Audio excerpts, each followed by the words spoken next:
8장 다윗의 뿌리로서 요셉과 정혼한 마리아. 다윗의 뿌리로서 요셉과 정혼한 마리아. 마리아는 유다 왕국의 시조인 솔로몬 왕조와는 아무 상관이 없는 다윗 왕의 또 다른 뿌리니 곧 다윗의 아들 나단에게서 나온 뿌리다. 나단에서부터 마리아에 붙인 헬리로 오기까지는 그야말로 이름도 없고 빛도 없고 권세도 없는 뿌리로 이루어졌다. 권세와 영광이 있던 솔로몬 왕의 뿌리와 권세 없는 나단의 뿌리가 부딪힐 때 다윗의 뿌리에서 구주가 오셨으니 이는 하나님께서 그 같은 경륜을 설정하신 것이다. 네, 핵심 문장 두 번씩 읽도록 하겠습니다. 이새의 뿌리 곧 열방을 다스리기 위하여 일어나시는 이가 있으리니 열방이 그에게 소망을 두리라 하였느니라. 이새의 뿌리 곧 열방을 다스리기 위하여 일어나시는 이가 있으리니 열방이 그에게 소망을 두리라 하였느니라. 우리는 이새의 뿌리에서 나타나실 구주의 나심에 주목해야 한다. 우리는 이새의 뿌리에서 나타나실 구주의 나심에 주목해야 한다. 인간들은 각기 자기 일로 바쁠 때 구주는 발작 소리도 없이 강림하셨고 세상이 소망 없을 때 하나님은 경륜이 차기까지 인내로써 그 일을 이루신 것이다. 인간들은 각기 자기 일로 바쁠 때 구주는 발작 소리도 없이 강림하셨고 세상이 소망 없을 때 하나님은 경륜이 차기까지 인내로써 그 일을 이루신 것이다. 마리아가 가로되 그 계집종의 비천함을 돌아보셨습니다. 마리아가 가로되 그 계집종의 비천함을 돌아보셨습니다. 그녀의 노래 가운데 비천한 계집종이라 했듯이 마리아의 조상을 더듬어 올라가면 비록 다윗 왕의 자손이었지만 단 한 사람도 권세나 영화를 누리지 못한 비천한 줄기였다. 그녀의 노래 가운데 비천한 계집종이라 했듯이 마리아의 조상을 더듬어 올라가면 비록 다윗 왕의 자손이었지만 단 한 사람도 권세나 영화를 누리지 못한 비천한 줄기였다. 아브라함이 나기 전부터 내가 있느니라 하시니 아브라함이 나기 전부터 내가 있느니라 하시니 침례를 받으시고 물 위로 올라오실 때까지 세상 사람들은 예수를 그리스도라 하지 않고 아브라함과 다윗의 자손 곧 목수인 요셉의 아들이라 했다. 침례를 받으시고 물 위로 올라오실 때까지 세상 사람들은 예수를 그리스도라 하지 않고 아브라함과 다윗의 자손 곧 목수인 요셉의 아들이라 했다. 하나님께서 친히 저는 내 사랑하는 아들이요 내 기뻐하는 자라 말씀하셨으니 이것이 우리가 믿는 믿음이다. 그에게만 하나님의 독생자의 영광이 있으신 줄을 보는 것이다. 하나님께서 친히 저는 내 사랑하는 아들이요 내 기뻐하는 자라 말씀하셨으니 이것이 우리가 믿는 믿음이다. 그에게만 하나님의 독생자의 영광이 있으신 줄을 보는 것이다. 본래 하나님을 본 사람이 없으되 아버지 품속에 있는 독생하신 하나님이 나타내셨느니라.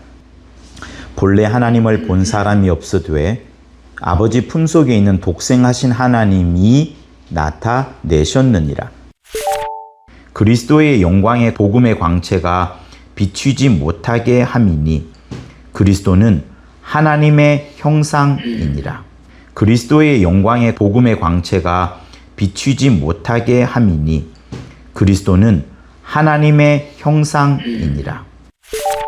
너희는 아무 때에도 그 음성을 듣지 못하였고 그 형용을 보지 못하였으며 너희는 아무 때에도 그 음성을 듣지 못하였고 그 형용을 보지 못하였으며 오늘날에도 자기를 하나님의 아들 그리스도로 믿는 모든 자들에게 성령과 능력을 기름 붓듯 하신다.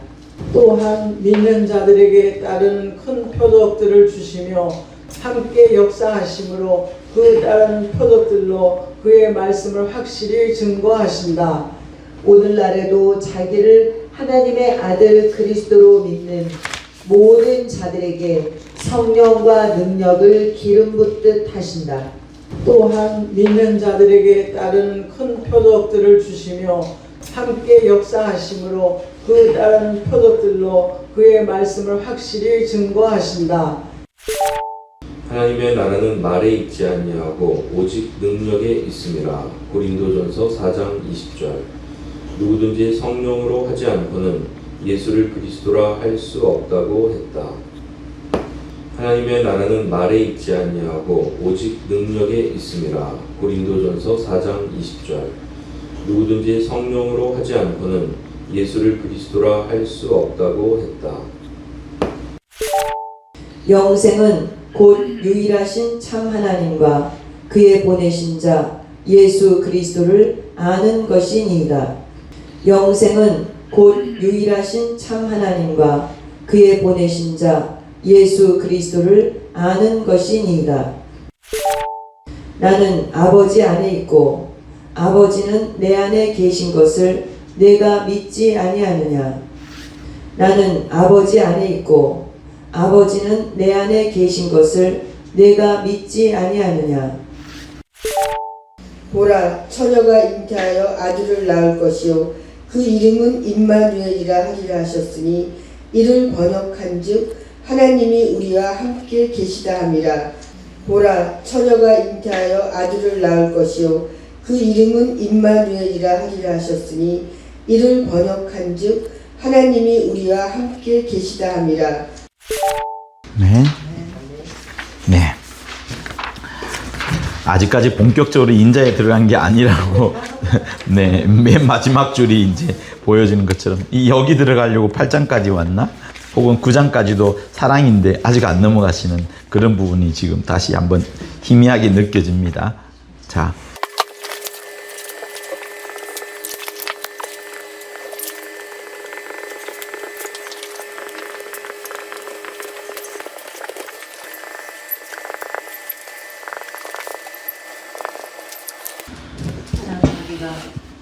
저는 이거 읽으면서 요한복음 20장 30절에서 31절 성경을 기록함은 너희 예수께서 하나님의 아들 그리스도이신 것과 그리고 너희가 이를 믿어서 생명을 얻게 하려 한다는 것, 이 말씀이 오늘 좀 새롭게 다가왔고 우리에게 성경이 있다는 것이 얼마나 감사한가. 성경을 통해서 우리가 지금 몇천 년이 흘렀어도 성경을 통해서 예수가 하나님의 아들이신 것을 오늘도 알고 체험할 수 있잖아요. 네. 언제든지 그 여러 이론들이 많고 그 많은 의문들을 가지고 있을 텐데 성경이 있다는 것이 정말 우리에게 너무 소중하고 이게 진짜 감사한 일이다. 이 말씀과 계시가 그래서 좀 저는 이거 새롭게 요한복음 20장 30절에서 31절이 새롭게 느껴졌고 네. 정말 예수께서 인자로 오신 하나님의 아들이시라는 것이 성경의 모든 증거가 나와 있다는 것이 너무 감사했습니다. 네. 그 요한이 이야기할 때 그 요한복음 20장 그 부분에서 말하면은 이 책에 기록되지 않은 다른 표적도 많이 행하셨으나 오직 이것을 기록하면 너희로 예수께서 하나님의 아들 그리스도이심을 믿게 하려 함이요 또 너희로 믿고 그 이름을 힘입어 생명을 얻게 하려 함이니라. 이렇게 할 때 이 책은 뭘까요? 그냥 요한복음이겠죠.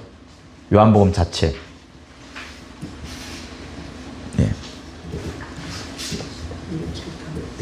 네. 그러니까 여러 서신서가 이미 나와 있습니다. 바울의 서신서도 나와 있었고 누가 마태 다 나와 있었지만 최종적으로 마지막에 쓴 게 이제 요한의 책이에요.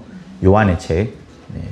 그러나 대중들에게 가장 많이 읽혀졌던 책은 그 서신서 혹은 복음서가 아니라 구약 성경이 가장 대중적으로 많이 읽혀졌던 차원에서 지금 말씀을 하는 겁니다. 그렇지만 제자들이 거기에 예수라는 이야기를 복음서에 또 서신서에 같이 공동으로 읽었던 그런 이야기들이 있습니다. 그렇지만 결국 말하고 있는 건 뭐냐? 구약을 보든 신약을 보든 아니면 요한복음 이 자체를 보든 결국 예수께서 하나님의 아들 그리스도이심을 믿게 하는 것, 그래서 믿고 나중에는 생명을 얻게 하는 그것을 가장 포인트로 삼습니다. 한편으로 그 생각도 가져봐요. 우리에게 이렇게 귀중한 컨텐츠가 있지만 이거를 얼마나 내가 믿고 받아들이느냐에 따라서 또 그 단계가 굉장히 많아집니다. 그렇죠? 굉장히 많아집니다. 어떤 사람은 믿음이 적어서 죽기 전에 침례를 받아야 되겠다 이렇게 생각하는 사람들도 꽤 많습니다. 역사상으로 보더라도. 그러니까 그 믿음의 정도가 얼마나 또한 다른가를 볼 수가 있을 것 같습니다.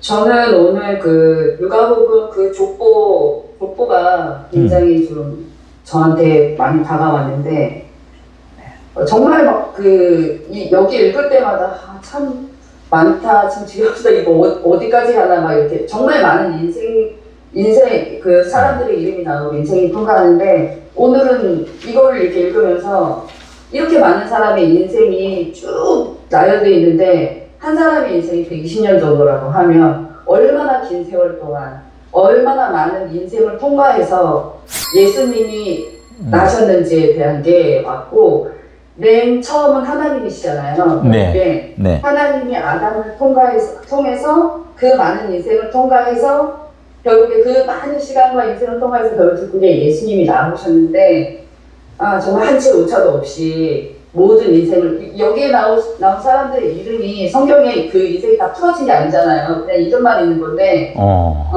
이름만 있지만 결국 그 사람이 존재했던 거고 그렇게 생각하면 나도 내 인생이 이름만 있을 뿐이지만 내 인생을 통과해서도 하나님의 어떤 그 예수님을 증거하고자 하시는 그 일들이 계속해서 통과해 가고 있구나라는 생각을 조금 하게 됐고 네. 그리고 여기에서 148쪽 그 요한복음에 나는 사람에게 영광을 취하지 않는다고 했는데, 그러니까 영광을 받으시는 건 아니지만 나를 통해서 뒤쪽에 보면은 그리스도임을 믿게 한다고 이게 그 요한복음 뒤쪽에 하나님의 아들 그걸 믿게 한다고 하셨는데 결국에 이 인생이 나를 통해서 영광을 물론 이제 받으시는 부분은 있겠지만 영광을 받으려고 하기보다는 내 인생을 통해서 예수 그리스도가 증거되기를 원하신다는 거에 대한 게 어떻게 좀 그렇게 불만이 지어졌어요. 예. 그 많은 그 족보랑 또 제 인생이 어떻게 그렇게 또 같이 생각하게 됐어요. 네. 그러니까 이제 그 한 사람 한 사람의 인생이 하나님이 터치하지 않으시면 좀 냉정하게 보자면 무가치한 삶일 수밖에 없을 겁니다. 그러나 하나님께서 아주 짧은 순간이라도 구약에 나온 어떤 예언자 같은 경우는 며칠만 예언을 통해서 하나님이 그 사람을 쓰셨지 않습니까? 근데 이제 우리는 또 선생님하고 우리 모두는 성령이 우리 안에 오셔서 끊임없이 예수를 증거하고 싶어 하는 그 마음을, 그 꿈을 계속 우리에게 심어 주십니다. 그렇기 때문에 내 인생이 이 족보에 나오는 사람들과 비교했을 때 어느 정도인지, 얼마나 많은 인생인지, 또 혹은 사라진다 할지라도 내 인생 속에서 하나님이 꼭 나를 사용해 주셔서 예수를 증거하는 데 나를 사용해 주시면 정말 감사한 것, 정말 감사한 것, 그리고 나도 참 기쁜 게 되는 거게 되겠죠. 그렇고 그러면서 내가 결국 아는 것은 내가 예수님을 증거해서 내가 예수님께 영광을 돌린 게 아니라 내 속에 계신 성령이 일하셔서 나를 움직여서 성령이 내 혼과 내 영과 내 육체를 움직이셔서 내 입술로 말하게끔 하셔서 예수를 증거하게끔 하신 그것. 그러니까 사람의 증거는 받지 않지만 내 안에 계신 성령을 통하여서 내 인생을 쓰심으로써 하나님 예수를 증거하게 하시니 그 또한 감사한 것이고 이를 위해서 또한 계속 기도해야 되겠다는 생각이 또 드네요. 네. 저는 151페이지 위에서 두 번째 줄 그러나 하나님의 나라를 증거하는 자들이 주의 말씀을 따라 먼저 성령으로 충만하려 하지 않고 성령은 이성과 철학과 종교적인 교리를 해석하기 때문에 성경의 모든 말씀을 이스라엘 나라와 역사로만 이해하게 되어 믿음도 없고 소망도 없는 종교이며 종교 지도자들로 타락하고 있다. 네. 성령 충만한 것이 얼마나 중요한가. 그래서 이 말씀과 연결해가지고 152페이지 요한복음 14장 10절부터 12절 네. 성령 충만한 자가 예수님께서 이렇게 하신 일만 할 뿐 아니라 예수께서 하신 더 큰 것도 더 큰 일도 하게 된다는 거. 그렇지만 네. 항상 성령 충만하지 않으면 정말 종교인이 될 수도 있고 정말 이성적이 돼서 정말 믿음도 없고 소망도 없는 그런 자가 돼버릴 수도 있는데 감사하게도 성령이 내 안에 있어 계속 성령으로 깨우쳐 주시기 때문에 끝까지 주의를 하면서 믿음을 가질 수가 있다. 이런 마음이 들었습니다. 그리고 저한테 또 한 가지 회개가 되는 거는 아까 목사님이 보편적인 거라고 얘기하셨는데 제가 굉장히 이 회사 생활하면서 알게 된 친한 친구가 있었어요. 그런 친구가 있는데 그 친구가 이제 렌즈 참석하고 신앙생활을 쭉 하다가 굉장히 중단했어요. 오랫동안. 네. 하지만 자기는 예수를 부인하지 않는데요. 근데 네. 제가 굉장히 인내하면서 오랫동안 기다려줬어요. 근데 어느 날 걔 어떤 그런 것들을 보고 이제 그 주변에 있는 후배들도 내가 얘기하지 않으면 예를 들어서 저 선배는 고치지 못한다. 네. 친구니까 제일 친하니까. 근데 그게 제가 나도 모르게 굉장히 정지하면서 그 친구를 그렇게 얘기를 했던 것이 나도 모르게 내가 종교인이 돼가지고 본인이? 제가 그 친구가 아니라 좀 기다려주고 인내해야 됐을 텐데 계속 진리를 그 친구한테 얘기를 하고 인내하고 기도하면서 기다려줬어야 됐는데 제가 종교인이 돼서 그 친구를 정지했기 때문에 세상에 둘도 없는 친구랑 결국 저는 안 보게 됐어요. 네. 친구가 저를 안 보더라고요. 네. 그래서 저는 뭘 생각했냐, 아까 보편성을 얘기하시면서 네. 아, 이게 순간적으로 나도 종교인으로 돌아갈 수가 있구나. 그 친구가 네. 예수 그리스도를 부인하지 않는 이상은 그 친구의 뭐 자란 환경도 있고 배경도 있고 여러 가지 상황이 있으니까 네. 조금 더 내가 인내하고 기다려줬어야 되는데 나도 모르게 종교인이 돼가지고 그 친구를 생각하는 척하면서 막 정죄하고 네. 됐구나 이런 생각을 해서 제가 또 한편으로는 굉장히 이거 말씀을 보면서 아까 또 보편성에 대해서 네. 얘기를 하면서 회개가 참 됐습니다. 네. 그래서 끝까지 좀 인내하는 것도 이것도 성령께서 내 안에서 하시는 것다. 절대로 함부로 네. 어떤 사람에 대해서 판단하지도 말고 그냥 기다려야겠다. 네. 그런 생각을 저는 좀 하게 됐어요. 결국 그래서 그 과정을 그걸 생각하면서 뭐 이 종교인이 된다는 거가 네. 순식간에 되는구나. 난 굉장히 의로운 줄 알았어요. 그 친구를 위해서 뭔가 한다고 생각했는데 그게 예. 아니었다는 생각이 들어서 한편에 굉장히 회개가 됩니다. 예. 네. 예수께서 하나님과 동등된 분이십니다. 하나님의 본체세요. 하나님의 아들이십니다. 근데 그가 말씀이라고도 또 성경은 이야기를 하고요. 그러니까 다 똑같은 말씀이에요. 좀 다르게 이야기하는 건데 하나님의 본체시고 하나님의 말씀이시고 또 한편으로는 하나님입니다. 그런데 그가 육신이 되어 인간으로 오셨어요. 마리아의 몸을 통하여서 오셨습니다. 여자에게 나셨습니다. 그게 벌써 보편적으로 오신 거예요. 천사로 계속 하나님이 나타나시다 구약 때처럼 나타나게 되면 초월적 존재로 보입니다. 우리와는 매우 다른, 가까이 갈 수도 없고 그분을 통해서 배울 수도 없습니다. 천사를 통해서 배울 수 있는 것은 하나도 없습니다. 그냥 두려워하고 경외해야 되고 멀리해야만 되는 분이죠. 말 그대로 신이에요. 그런데 그가 사람으로 오셨다는 그것은 배울 수 있는 것이고 알 수 있는 것이고 닮아갈 수 있는 것이고 굉장히 보편적으로 온 것입니다. 다시 말하면 우리가 저는 이 생각을 많이 해요. 내가 갖고 있는 진리의 말씀을 막 가르친단 말이죠. 가르쳐서 이 사람에게 믿음이 생기는 것도 있어요. 그렇게 되려면 먼저 그 사람이 진리를 알고자 하고 하나님에 대해서 공부하고자 하는 마음이 있어야 됩니다. 근데 그 전에 사람들은 우리의 그 가르침을 듣는 게 아닙니다. 나도 처음 예수 믿을 때 내 친구가 나한테 그렇게 전도를 해왔지만 그 전도의 모습을 보고 제가 교회 가고를 한 것은 아니었거든요. 그럴 수 있어요. 네, 12의 그 선후배들이 재밌게 그렇게 놀면서 친하게 지내고 굉장히 따뜻하고 했던 그런 분위기가 저는 끌렸기 때문에 그런 부분을 따라 들어가면서 한편으로 이렇게까지 막 사람을 예수를 신이라고, 예수를 하나님의 아들이라고 말하고 이런 부분이 좀 걸리긴 했지만 이런 것들이 맞물려 가면서 결국은 예수를 받아들였단 말이죠. 예수님이 이 땅에 오셨을 때 유대인들은 예수님을 받아들이지 않았습니다. 유대인들은 배척했고 결국에는 죽였습니다. 십자가에 가장 저주의 나무라는 죽였습니다.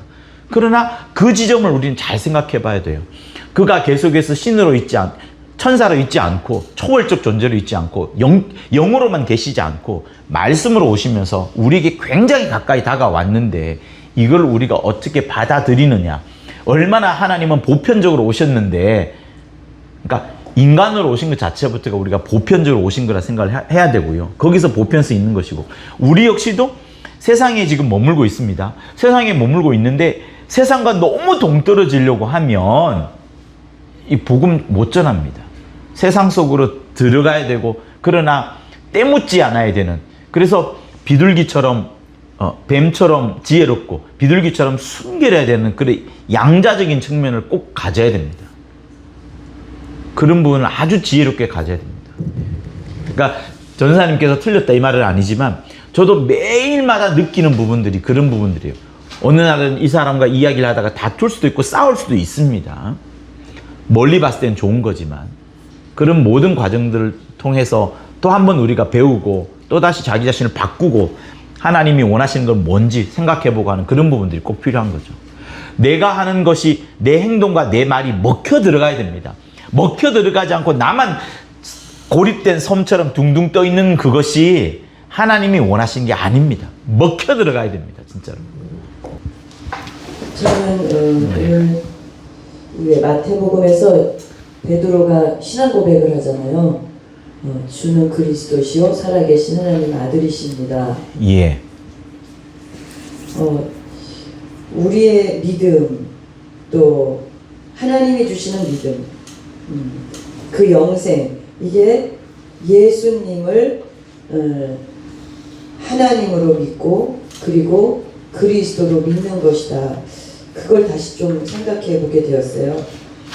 네. 오늘 말씀에도 전체적으로 예수님은 하나님으로부터 보내심을 받은 품속에 있는 독생하신 하나님이 나타내셨다. 그러니까 이분이 하나님이시라는 것이고, 그리고 이분이 메시아로서 또 사랑으로 오셨다. 네. 그래서 17장 3절에 영생은 유일하신 참 하나님과 그분이 보내신 자 예수 그리스도를 아는 것이다. 예. 이게 또 연결이 되었어요. 예. 예. 그래서 이게 마지막에 이제 탁 던지시는데 하나님 아들이 되시니까 어찌 인자라 하는가 이렇게 던지시는데 아무튼 저도 좀 그 부분에 가서 좀 있는 것 같고 저희 생각이 그래서 그 예수님이 아까 여기 중간에 보면은 몇 페이지인가? 152페이지에 보면은 중간에 예. 이렇게 우리가 믿는 것은 실상이다. 우리는 종교를 믿는 것이 아니고 예수가 하나님의 아들이시며 그리스도이심을 확실하게 믿는 것이다.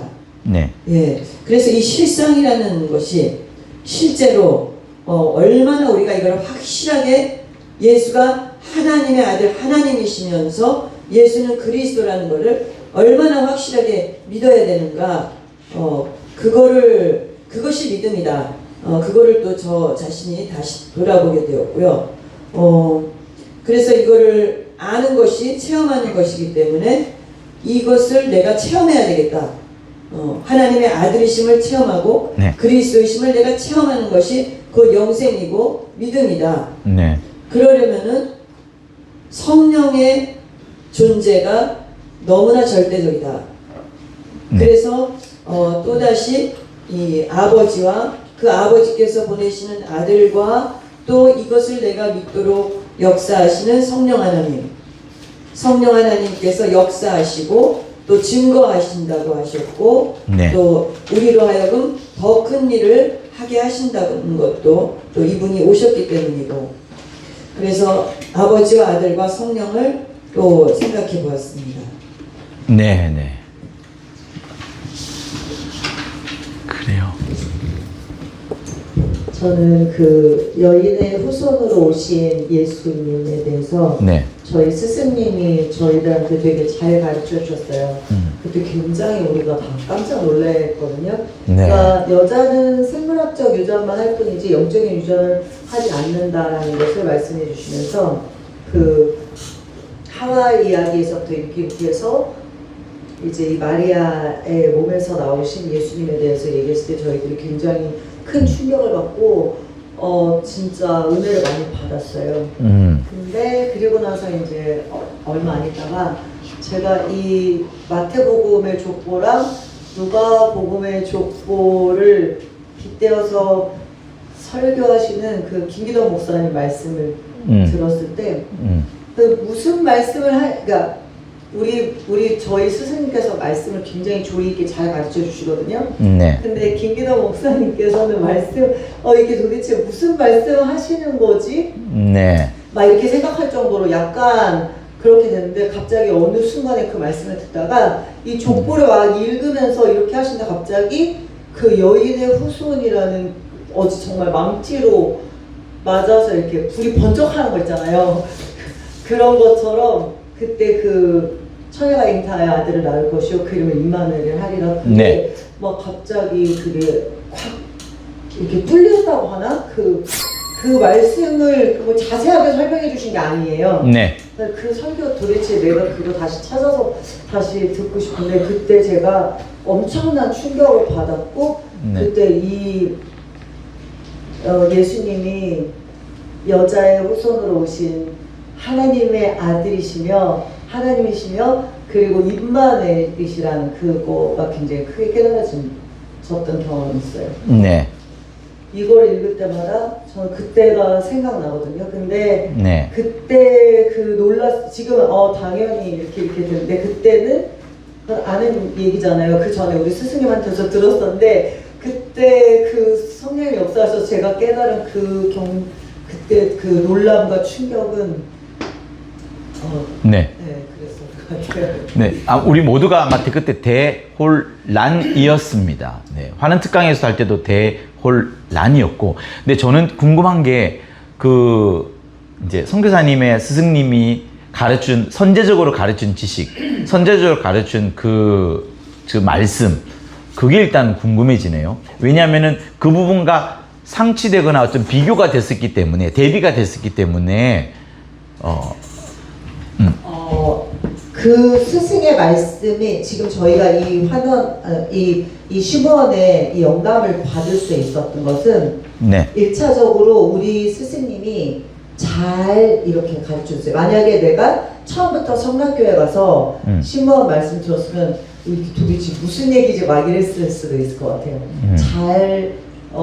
잘게 부숴서 우리한테 잘 먹여주셨기 때문에 그 다음에 이 족보 이야기를 했어도 그게 어떻게 막 실로 깨지는 것처럼 탁 깨졌는데 그 뭐라고 말로 설명할 수가 없어요. 그걸 어떻게 내가 설명할 수 없는데, 그 전에 이미 오랫동안 마리아가 말하자면 그릇이라는 거죠. 페둘레, 나 주의 계집종이오니 주의 말씀 페둘레, 둘로스. 네. 그런데 이제 그런 그릇이라는 거죠.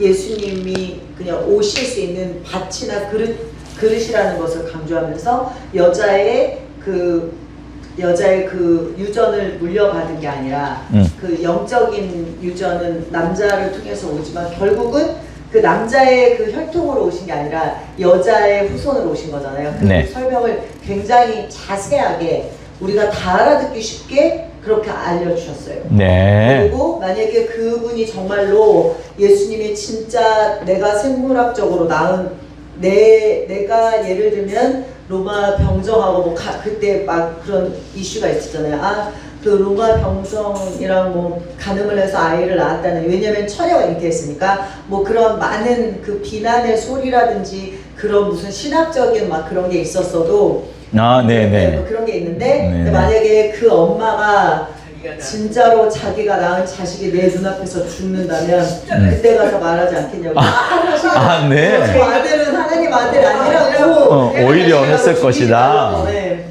근데 뭐 그런 이야기로부터 굉장히 자세하게 그거 설명을 몇 편의 설교를 통해서 그거를 듣고 저희들이 되게 은혜를 많이 받았어요. 네. 그리고 나서 그 다음에 진짜 한참 있다가 이 이야기를 이 말씀을 이제 김기동 목사님이 하셨을 때는 진짜 그런 게 베이스가 약간 돼 있었으니까. 네. 그런 것도 있지만 이걸 막 자세하게 설명하신 것도 아니거든요. 네. 그리고 막 일반 사람들이 들으면 알아듣지 못했을 것 같은 그런 말씀인데 한두 줄로 설명할 수 있는 부분이 아니니까. 그냥 막 아무렇게나 막 말씀하시는 거예요. 막 본인이 아는 걸 잘 설명도 못하시고, 근데 그게 막 갑자기 빛이 이렇게 통과되는 것처럼 이게 저한테서 굉장히 조립이 됐다거나 하나님의 의도가 이게 조립이 된 거죠. 한편에. 그래서 되게 그때 굉장히 감사했습니다. 네, 우리 모두가 다 아는 것, 우리 모두가 아는 그 진리가 그 어떤 잘 가르치는 사람의 논리 이런 이성적인 부분이 아니라 우선은 아까 우리 전사님이 딱 지정해 준 분이긴 한데 우선은 이게 먼저 있는 겁니다. 하나님으로부터 본 계시가 먼저 있고 이게 도저히 받아들여지지 않죠. 받아들이지 않지만 동정녀 마리아에서 나왔다. 동정에서 어떻게 나와? 하지만 그게 먼저 계시가 딱 있고 나서 그 이후에 수많은 여러 말씀들이라든가 우리의 어떤 인생 착오라든가 또 다시 말씀을 읽었을 때 어느 순간 이게 계시가 아니라 내 속에 확 들어와 있잖아요. 그죠? 그러니까 먼저는 출발점은 하나님에게서부터 나오는 계시가 있습니다. 내가 처음에는 못 받아들이겠지만 그러나 어느 순간 나중에는 그것이 내 안에서 성령이 깨워준 거죠. 성령이 가르쳐 준 거겠죠. 성령이 탁탁 처음에는 넣지 하다가 그 다음에 쑥 들어왔다가 다시 내가 이성으로 밀어냈다가 포기했다가 어느 순간 근데 내 안에 성령이 역사하시게 됨으로 인해서 내가 깨달은 것처럼 마치 나 스스로 깨달은 것처럼 하지만 출발점은 여기부터 있는 게 맞는 거죠. 시몬도 마찬가지고 시몬이 우리보다 먼저 알았던 그 부분들을 이제 차츰 베이스로 깔아주다가 나중에는 더 큰 거를 말해준 부분. 여인의 후손 같은 경우도 사실 창세기 3장에 나옵니다. 나오지만 뭐랄까 저도 이제 그 한편의 칼럼을 쓰다 보면은 또 어떤 설교하다 보면은 더 놀랍게 알게 되는데 그게 내 스스로 아는 게 아니라 이미 성경에 있는 베이스를 말하는 거더라고요. 그러니까 하나님의 말씀과 아바로부터 나오는 말씀과 그리고 그것이 내 안에서 성령으로 인하여서 믿음으로 확정되어질 그것까지 되어야지 이게 진짜 진리구나 이렇게 되는 거죠. 네.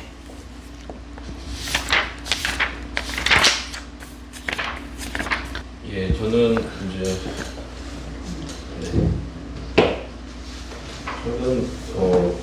다시 한번 좀 보였던 구절이 147페이지의 요한복음 8장의 그 내용이었고요. 147페이지요? 네, 메뉴에 있는 부분이군요. 메뉴의 부분인데 요 좀 전에 보면 예수께서 내가 하나님이다라는 그런 어떤 언지를 주세요. 근데 이제 사람들이 대충 넘어갔는데 그다음에 이제 결정적으로는 진실로 너에게 이르노니 하고 아브라함이 나기 전부터 내가 있느니라 이렇게 말씀하셨는데 저에서 이 부분이 예수님이 히브리어로 하셨을 거다라고 개인적으로 믿고 있고요. 이 내가 있느니라가 이게 A이기 때문에 사람들이 죽이려 한 이유는 A를 사용하셨기 때문에 그랬을 거다라고 저는 개인적으로 생각을 합니다. 비슷한 구절이 그 제사장들 아들이 이제 수비병들인데 아들들이요. 그 사람들이 잡으러 왔다가 예수께서 A에 하니까 다 쓰러졌거든요. 네. 그러니까 다 엎드렸는데 그래서 예수의 이제 신성을 예수께서 얘기하실 때는 항상 무슨 일이 생겼는데 이때는 이제 돌로 치려고 했고 또 그때는 이제 사람들이 굉장히 놀래고 이렇게 네. 움츠려든 것이죠. 그래서 예수께서 본인의 신성을 얘기하시는 부분이 이제 진실로라는 그 네. 말씀을 넣고 내가 그 출애굽기 3장 15절에 있는 예. A라는 단어를 쓰셨구나라고 저는 개인적으로 생각을 하고요. 네. 이걸 다시 보면서 예수님이 직접 얘기를 하셨구나. 예수님이 결국은 창세기 때 본인을 A라고 얘기를 하시고 하나님께서 네. 그리고 신약에 와서 예수께서 나오셔서 다시 계속 A를 이제 그때는 에고에미를 썼는지 에고에미는 아니겠죠. 잘 네. 모르겠으나 네. 뭐 여러 가지 정황을 보면 아람어를 쓰지 않았다는 게 지금 정황이거든요. 아람어를 아니라고? 아람어가 아니랍니다. 아람어가 아니면 히브리어라고. 히브리어나 헬라어를 주로 썼다는 게 현재 최근에 나온 이야기입니다. 아, 그래요? 네. 문헌들이 계속 나오니까요. 네. 아람어 쓰는 사람이 와가지고 저기 이란 쪽에 페르시아에서 아람어 쓰는 사람이 와서 말이 안 통해서 고생한 얘기도 나옵니다. 네. 1세기 때. 네. 그렇게 놓고 보면 약간 페르시아 아람어가 좀 다르긴 하지만 네. 그래서 아람어가 주 언어가 아니었다 이런 부분이 얘기 많이 나오고 있습니다. 예. 최근의 네. 이야기입니다. 네. 네. 예수의 신성에 대한 이 부분이 오늘 저는 굉장히 눈에 와닿고요. 그리고 요셉의 아들이라는 것도 굉장히 참 의미가 있는 것 같습니다. 네. 그래서 메시아는 다윗의 자손, 네. 메시아 벤 다비드인데 원래는. 예. 근데 이제 이 유대인들도 결국 성경에서 고난받는 종의 모습을 보고 그 종은 요셉이다. 그래서 은 15냥에 팔린 그 요셉이 노비가 된 그 요셉이 고난받는 사람으로서 메시아의 표상이다. 왜냐하면 이사에 보면 고난받는 종이 나오니까. 네. 그래서 아예 신학적으로 네. 유대인들이 신학적으로 두 메시아가 있다라고 주장을 합니다. 네. 두 메시아. 네. 다윗의 자손 메시아와 네. 그러니까 다비드 벤 메시아 벤 다비드와 메시아 벤 요셉으로 보고 요셉이 고난받는 종이 어떤 그런 표상이다라고. 요렇게 두 가지요? 예. 네. 다윗의 아들, 요셉의 아들. 네, 네. 실제로 예수님 오실 때 요셉이라는 사람이 아들로 왔잖아요. 네. 이거 굉장히 중의법이다 이제 이런 또 생각을 하게 됩니다. 네. 하나님이 그런 부분들이 그러니까 상징적이고 신비주의적인 부분을 우리가 일부러 추구하는 건 아니지만 지금 이 두 족보만 보더라도 그죠? 네. 이 두 개가 만나는 것만 보더라도 상당히 하나님의 일하심이 놀라운 것은 맞습니다. 우리의 생각과 어떤 그런 걸 뛰어넘어가는 부분이 있으니까 그 말씀하신 이런 부분들도 나름대로의 그 유대인들은 수많은 성경을 자기들의 구약성을 얼마나 많이 읽었겠습니까? 그죠? 우리보다 월등하게 구약에 집중해서 읽었을 테니까 그 메시아의 두 갈래 이런 부분은 제가 많이 아직 들어보지는 못했지만 네. 생각할 수 있겠죠. 근데 오늘 우리가 이제 이 책에서 보자면 이렇게 나오잖아요. 그죠? 이새의 뿌리라고 했으니까 이새 밑에 다윗. 그러니까 다윗이 위에 있고 다윗 위에 이새가 있고 다윗 아래에 솔로몬과 나단이 있는데 여기서 마리아가 나오고 여기서 요셉이 나오고 그죠? 그러면서 두 개가 딱 만나는 부분이 매우 특이하고 재밌습니다. 네, 놀랍기도 하고요. 심지어 나단이 더 형이고 솔로몬이 동생이잖아요. 그렇죠. 솔로몬이 넷째 아들이고 나단이 둘째 아들인가? 셋째 아들. 셋째나 둘째나 네. 같은 바세바일 거고요. 첫째는 죽었고요. 네, 같은 바세바일 거고요. 근데 솔로몬이 왕이 되면서 이쪽으로는 쭉 이렇게 내려오고 여기는 전혀 역사상에서 나타나지 않는 존재로 솔로몬의 계보에서 쭉 내려오는 거는 왕이고 많은 권세를 누리고 쭉쭉 이렇게 내려왔잖아요. 그래가지고 요셉이 됐고 나단은 명예도 없고 빚도 없이 진짜 내려오는 그 후손 요한에서 마리아가 나셨는데 예.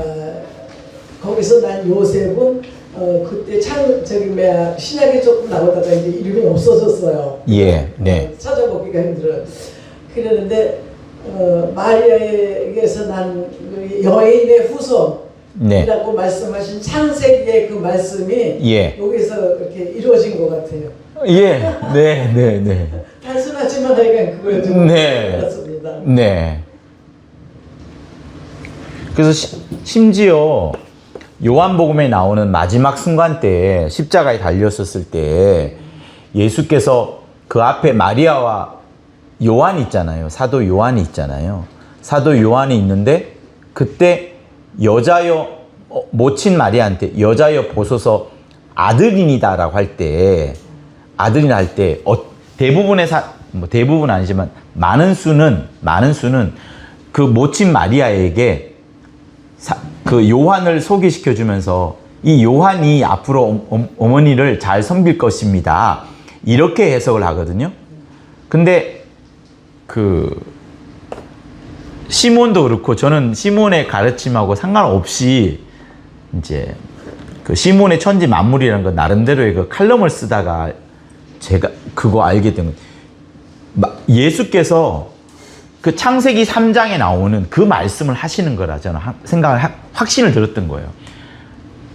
여자여 보소서 아들이다 하면서 여자의 후손인 그 창세기 3장 15절에 있는 말씀을 마침내 이루었고 그거를 이때 마리아를 통해서 온 사람들에게 전파해 주는 그것. 그러니까 이것도 역시 믿음의 단계입니다. 딱 정확하게 내려주는 하나님의 확고부동한 말씀이 아니기 때문에 이렇게 더듬어 찾아보면 이게 이 말씀이었구나. 이걸 깨달은 사람은 더 거기에 빠져들고 이를 위해서 더 주님께 더 매달리게 되는 그런 부분이 있죠. 근데 단순히 요한을 모친에게 소개시켜주는 그거 효자로서의 마지막 당부의 말씀이라면 나는 이거는 아니라고 보았다 이렇게 생각을 했던 부분입니다. 요한이 착각을 네. 예.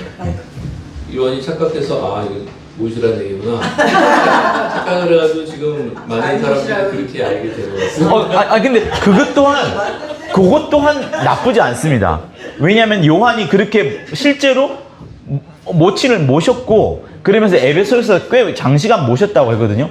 그렇게 들으면서 어릴 적부터 예수에 대한 이야기 좀 더 확실하게 인간 예수로서의 그걸 많이 들었었겠죠. 요셉이. 요한이. 그죠? 네. 그것 또한, 네. 하나님의 섭리죠. 저희는 이거를 전혀 아직 믿음이 진짜 잘 없을 때 처음에 저희 스승님 만났기 때문에 처음부터 스승님이 그 여자여 내가 바로 그 창세기에서 말씀하신 그 여자의 후손이다 이렇게 저희한테 가르쳐 주셨어요. 그래요? 네, 처음부터. 우와. 그래서 이 여자여라는 그 여자의 헬라어에 그 여자여가 무슨 더 기부인인데 약간 그 자기 엄마를 말하는 게 아니라 바로 그 여자를 지칭하는 그런 의미라는 것을 말씀하셨다고. 그래요? 의미가 내포되어 있어요. 그러니까 말하자면 정관사처럼 그 여자여 바로 내가 바로 그 창세기 3장 그 당신이 바로 그 여자의 나는 후손입니다. 그런 식으로 처음부터 말씀을 그렇게 배워가지고 한 번도 그거를 우리가 좀 다른 그 요한 그런 방법으로 생각해보자. 처음부터 그냥 그걸 받아들였다고 하나? 네. 저희들은 약간 그런. 참 무섭습니다. 성령이 각 사람에게 역사하시는 그 가르침은 정말 무서워요. 네. 저희 진짜 엄청 놀래요. 네. 이거 읽으면서 또 모든 책을 보면서 이게 다 원강이잖아요. 이게 다 원강을 다 풀어서 모든 책들이 그 하나님의 의도가 여기 다 나와요. 모든 책이. 근데 저희 스승님한테서 들은 것이 전부 다 너무나 먼저 나와 있거나 천천히 나오거나 순서를 따라서 때를 따라서 이제 그것을 이제 이렇게 이제 우리 스승님의 스승이신 거잖아요. 네. KKD님이 시모님의 스승이신데 그분이 이렇게 한 거를 이분은 또 이런 각도에서 더 자세하게 우리한테 먹여주셔가지고 나중에는 이게 같이 이렇게 연결이 돼서 되게 아 진짜 놀랍고 진짜 무섭다 하나님의 역일하신 이런 게 되게 느껴져요. 굉장히. 네. 우리가 말하는 게 다수설이 아닌 건 아시죠? 아 그래요? 네, 효도로 보는 게 다수설입니다. 네. 여러분 알았어요. 이렇게 받아들여서 네, 네. 오히려 진짜 나중에 저도 나중에 알았어요. 나중에 누구랑 이야기하는데, 아, 그 효도 이야기야. 이야기하기가. 근데 이게 문맥상 그렇더라고 또. 네. 그냥 읽으면 그냥 그런 그 얘기예요. 네. 진짜로. 효도 얘기예요. 신약을 진짜 읽어보면 예수님의 또 동생들이 있잖아요. 네. 그 회당에서 말씀을 가르치실 때 찾아왔는데 너희네 식구들 찾아왔다 그랬더니 누가 내 동생이냐 뭐 이제 예수님 말씀대로 사는 자가 이제 뭐 나의 친족이라 그렇게 했는데 그때 이제 예수님의 동생이 야고보, 유다 이제 서 나오잖아요. 그리고 시몬하고 요셉도 있고 그러고요. 그런데 누이들도 있고 그러는데 날 돌아가실 때 요한한테 택해가지고 여자요 그러면서 이게 요한복음의 어머니다 아들입니다 이렇게 맺어주고 가셨잖아요 요한한테. 네네. 그러니까 자기 형제 동생들 다 빼놓고 요한에게 말씀하신 게 예. 굉장히 신기롭고 진짜 놀랍고 그래요. 네. 얼마나 저겠으면 요한을 택하셔서 이렇게 하셨을까 그런 예. 생각이 듭니다. 네. 그래요. 저도 더 할 말이 있는데 이렇게 가면 또 몇십 분 지날 것 같아서 잠시 쉬었다 하겠습니다. 네.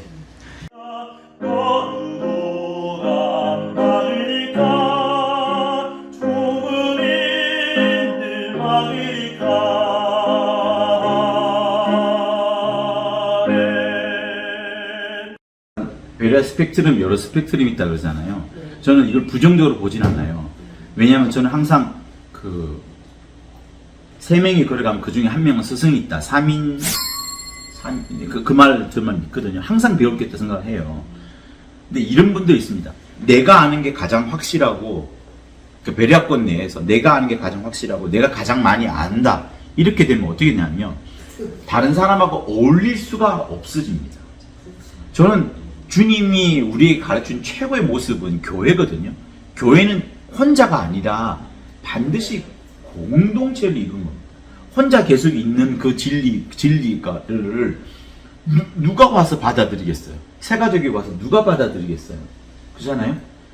아까도 말한 것처럼 먹혀 들어가는 진리란 말이에요. 분명히 이 세상에 먹혀 들어가는 진리이기 때문에 이것만 옳다? 내가 아는 이게 전부다? 너는 모른다? 이렇게 자꾸 분리는 아니지만 자기 혼자 세그리게이션을 막 하는 거예요. 저는 그건 아니라고 보거든요. 주님은 우리 모두에게 서로가 하나 되는, 예수로 하나가 되는 그런 부분을 말씀하셨으니까 그런 부분에 있어서 저는 그 스펙트럼이 많은 여러 사람들을 보면서 그 속에서도 또 많은 걸 배웁니다. 그러나 저는 이제 좀 더 뭐랄까 사람들을 안고 이해해주고 하는 그런 쪽으로 나아가고 싶어요. 나만 옳다 이게 아니라 교회라는 모습이 뭔가를 저는 요즘 계속 생각을 하거든요. 뭐가 교회냐 그런 거 생각할 때. 이 신자라는 부분 있잖아요. 신자라는 부분 이게 이제 믿다라는 거잖아요, 그죠? 그러니까 예수 이전에는 그 믿음이라는 부분이, 그러니까 유대교는 있지만 유대교와 기독교 이외의 나머지 모든 부분들은 이 믿음이라는 부분이 필요하지 않았어요. 종교가 믿음이 아닌 종교예요. 믿음이 없는 종교. 다시 말하면 실천적인 종교입니다. 실천적인 종교. 그 실천적인 종교라고 말하는 실천은 뭐냐면, 내가 지금 지하에 들어왔어요. 약간 뭔가 이상해. 좀 무서워. 그러면 누군가를 섬겨야 되겠다고 생각하면서 어떤 우상을 갖다 놓고 이 우상에게 지켜달라, 나를 두렵지 않게 해달라라고 말해요. 이게 일상에서 이루어집니다. 이게 종교의 가장 보편적인 거. 인류가 존재하는 이상 이걸 아마 떨칠 수 없을 거예요. 그러니까 미신이라 할 수 있겠지만 이걸 국가적으로 펼치게 되면 어떻게 되면 전쟁을 벌입니다. 전쟁을 벌일 때 언제 죽을지 모르잖아요. 콘스탄티누스도 그 말비우스의 다리에서 아주 우연하게 이긴 거거든요. 그런 예들이 굉장히 많습니다. 전쟁에서 잘못하면 확 죽어버리고 잘못하면 완전히 질 것 같은데 대승을 하게 되는 그런 부분. 그때 그들이 믿는 것은 뭐냐면 국가적 차원에서 엄청난 차원에서 그들의 수호신을 가져온단 말이에요. 수호신을. 그러니까 다 대부분의 사람들은 그 신한테 그 신을 섬기고 그 신을 의지하면서 그 신의 도움을 받으려고 하는 그 종교였어요. 이게 아니라 머리를 조아리고 그 두려움의 대상 앞에 자기 자신을 무릎 꿇는 게 종교의 기본이었어요. 근데 유대교보다 더 확실했던 게, 아니 죽었는데 그 사람이 부활했다고 말하고 그가 하늘에 가서 하나님 됐다고 말하고 다시 온다고 말하고, 이거를 도저히 이해할 수가 없는 거예요. 이해할 수 없는 부분들을 믿으라고 있는 게 이게 빌리브였어요. 그래서 신자라는 단어가 원래 이 유대교 이외에는 확정되지 않았습니다.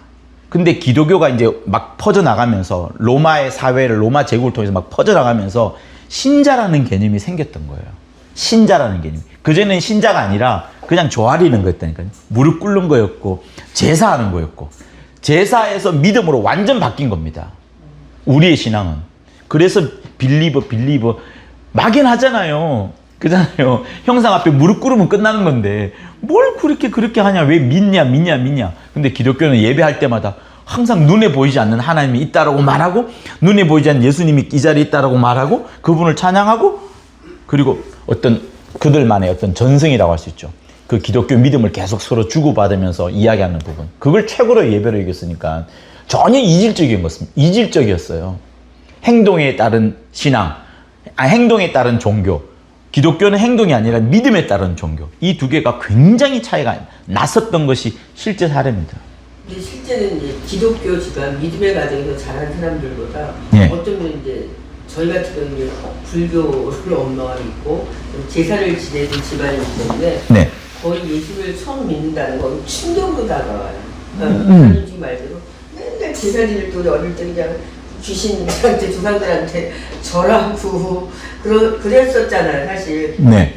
그리고 불교도 마찬가지로 가서 이제 불상 앞에 가서 절하고 맨날 그랬는데, 이거는 말씀을 들음으로 말미암아 예수가 누구신지를 믿게 되는 거잖아요. 이건 거의 그러니까 믿음의 가정에서 자란 사람들보다 엄청난, 진짜 말할 수 없는 충격으로 다가와서 믿게 돼요. 믿게 시작하면지만 그 믿음의 베이스가 없기 때문에 좀 시간은 걸릴 수도 있지만은, 네.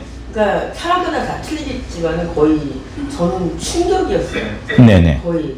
그러니까 물론 순복음교회 왔다 갔다 했지만은 이제 구체적으로 하나하나 듣기 시작하면서 오죽하면 순복음교회에서 원죄신 잠깐 일으켜요. 그런데도 그 조용재 목사님 말씀에서는 엄청나게 은혜를 받고 충격을 받아서, 근데 네. 그게 매매가지고 원죄라고 그랬듯이, 근데 사실 사람마다 다 틀렸는데 제 후배들 중에 믿음의 가정에서 자라는 거 데리고 가서, 아니 뭐 교회에서 들었던 말씀, 이런 후배들도 있고 막 이래요. 네네. 이 믿는다는 게 저희 집안처럼 불교 믿고 조상들한테 귀신 섬기던 집안에서는 거의 믿는다는 거는, 처음 믿었을 때 예수를 믿는다는 거는 거의 충격이에요. 그러니까 네. 이게 이런 일이 있지, 세상에 어떻게 이런 믿음이 있지, 이렇게 받아들일 수가 있어요. 네. 그러니까 여러분, 지금은 하도 기독교에서 믿음 하니까, 그렇죠. 세상에서도 믿음 이렇게 기독교에 믿는 걸 생각했지만, 1세기에 1, 2, 3, 400년 될 때까지 말이에요. 기독교가 로마를 확 잡아먹기 전까지는 믿음이라는 단계가 없이 종교는 실천이었어요. 그냥 조아리는 거였다고. 다시 말하면 제사였다고. 제사. 어디든 가든지 제사를 지내는 거였어요. 근데 기독교만큼은 머리를 조아리지 않고 믿는다고 말하니까, 눈에 보이지 않는 걸 믿는다고, 형상이 없는 걸 계속 믿는다고 말하니까 미쳐버리는 거죠. 이게서 이질적인 게 굉장히 틀렸던 겁니다. 거기에 그것도 뿌리를 찾아보면 유대교도 그렇잖아요. 눈에 보이지 않는 하나님. 근데 대신 유대교는 그게 있잖아요. 성전이 있잖아요. 베델 사당 안 믿어. 예루살렘에 있는 곳만 딱 믿는 겁니다. 그래서 어디 있든지 항상 이 예루살렘에 와야 되는, 다른 어떤 데도 유적지나 어떤 다른 장소를 만들지 않습니다. 이슬람은 몇 군데 주짐하지만 유대교는 여기 아니면 안 돼 이게 되잖아요. 그런 부분들이 나중에 주님이 와서는 이것조차 아닌 거 다 없애버리시는 부분, 그 부분을 생각해야 됩니다. 주님이 오시지 않았더라면 계속해서 예루살렘 성전에 모였을 수밖에 없을 것인데 주님이 오신 다음부터는 예루살렘 성전이 아니라 자기 몸을 성전이라 했고 자기 몸이 어디냐? 교회라고요. 교회. 이 교회요. 그러니까 이 교회를 통해서 뭘 봐야 되냐면 그리스도의 형상이 보여야 되는 부분을 성경이 이제 말하죠. 그죠? 어디 있는지 모르겠다. 네. 우리를 통해서 그리스도의 형상이 보여져야 됩니다. 후서 3장? 아니, 후서 3장이 그거 있어요. 수건 넣는 거. 예, 네네네네네. 이것도 맞아요. 네, 이것도 맞아요. 네, 이것도 몇 군데, 몇 개 중에 한 군데인데, 18절이 그렇게 나오잖아요. 우리가 다 수건을 벗은 얼굴로 거울을 보는 것 같이, 고린도 후서 3장 18절이에요, 선생님. 우리가 다 수건을 벗은 얼굴로 거울을 보는 것 같이 주의 영광을 보매 저와 같은 형상으로 화하여 영광으로 영광이 이르니 곧 주의 영으로 말미암음이라. 자, 이게 설명이 좀 긴데 저와 같은 형상, 예수와 같은 형상으로 우리가 변하기를 원하세요. 예수와 같은 형상으로. 그러니까 우리 가운데에 실제로 보여져야 되는 건 뭐냐면 내가 아니라 나를 통해서 그리스도가 진짜로 보여져야 되는 겁니다. 아, 저 사람 보니까 진짜 그리스도가 계신 것 같다. 진짜 그리스도의 인품과 그리스도의 말씀과 그리스도의 행동과 세상을 향하여 자기를 내려놓고 포기할 만큼 자기 속에 있는 믿음을 드러내는 그 모습이 우리 안에 드러나야 된다는 것을 말합니다.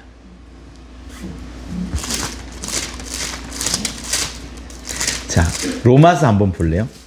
이제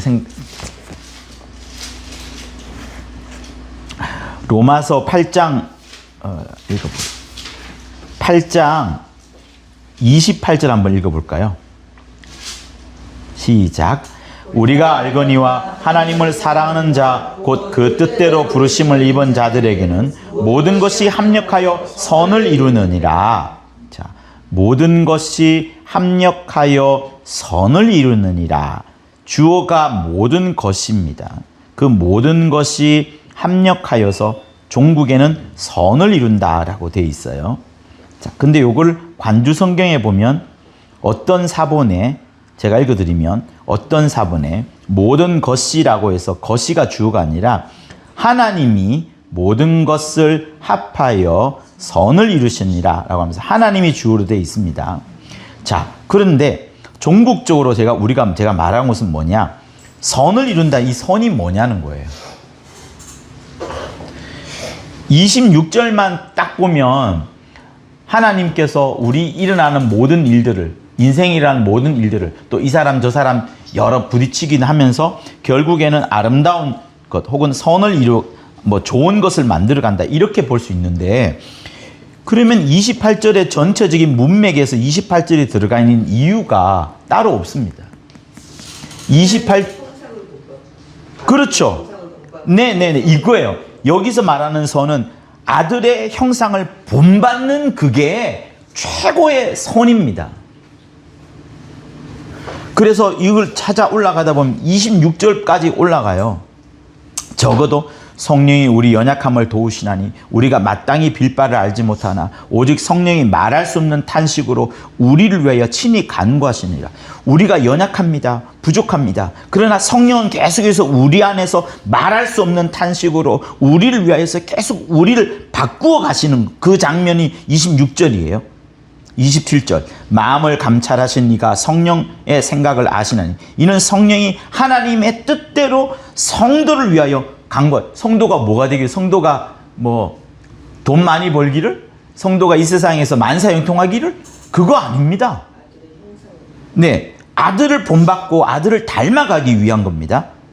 그래서 28절이 있는 것이고요. 그래서 여기서 모든 것이 합력하여 선을 이룬다. 그 선은 결국은 뭐냐면 하나님이 미리 아신 자들로 또한 그 아들의 형상을 본받게 하기 위하여 미리 정하셨으니 이는 그로 많은 형제 중에 맏아들이 되게 하려 하십니다. 맏아들 예수의 형상을 본받고 닮아가게 하기 위하여 우리를 미리 아시게끔 하셨고 미리 정하셨고 라는 부분이 29절이고 또 한 번 더 강조하는 게 30절이에요. 또 미리 정하신 그들을 또한 부르시고 부르신 그들을 또한 의롭다 하시고 의롭다 하신 그들을 또한 영화롭게 하셨느니라. 아니 우리가 영화로우려면 어떻게 하면 돼요? 그냥 예수 이름으로 귀신만 쫓아내면 영화로워지나요? 그거 아닙니다.